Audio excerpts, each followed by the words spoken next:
वीर सुपुत्र नेताजी सुभाष चंद्र बोस के बारे में सुनाने जा रहा हूँ। सुभाष चंद्र बोस का जन्म 23 जनवरी 1897 में ओडिशा के कटक शहर ओडिया बाजार जानकी नगर में एक सम्मानित बंगाल परिवार में हुआ था। उनका पिता का नाम जानकीनाथ बोस, माता का नाम प्रभावती दीपिका, पत्नी एमिली शेंकल, बेटी अनिता बोस पाक।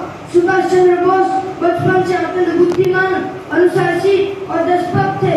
उन्हें नेताजी के नाम से भी जाना जाता है। कटक में प्राइमरी और हाई स्कूल, कोलकाता में कॉलेज।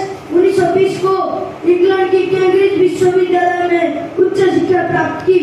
इंग्लैंड में भारतीय सिविल सेवा ICS कठिन परीक्षा शिशु विद्या मंदिर का छठा क्लास का छात्र हूँ। इतिहास हम किसको बोलते हैं? जो हमारे देश महापुरुषों का आदर्श साहित्य है, हम इसको इतिहास कहते हैं। वो भी सच है कि वही इतिहास पढ़कर आगे चलकर सीढ़ी चलने से हम सबको मदद करता है। हमने किया क्योंकि वो अपना जीवन भारत की आजादी के लिए समर्पित करना चाहते थे। स्वामी विवेकानंद और रामकृष्ण परमहंस की शिक्षाओं से प्रेरित थे। नेताजी का मानना था कि भारत को हर हाल में पूर्ण स्वतंत्रता मिलना चाहिए। नेताजी ने भारतीय स्वतंत्रता संग्राम के एक अग्रणी नेता थे।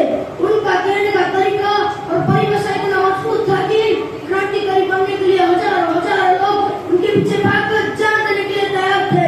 उन्होंने आजाद हिंद फौज का नेतृत्व किया। नेताजी ने कहते थे, दिल्ली चलो, मैं अंग्रेजों को देश से भगाकर हमारे देश का आजादी छीन कर ले आऊंगी। नेताजी ने नारा दिया था, तुम मुझे खून दो, मैं तुम्हें आजाद दूंगा। तुम मुझे खून दो, मैं तुम्हें आजाद दूंगा। उतना ही नहीं, नेताजी ने कहते थे, सबके अंदर एक ज्वालामुखी है, उसको जगाओ, देखना एक दिन वो फटकर उगल के बाहर आ जाएगा। कोई भी बच्चा अपनी माँ की गोद से महापुरुष बन के नहीं आता है। पैदा होने के बाद अपना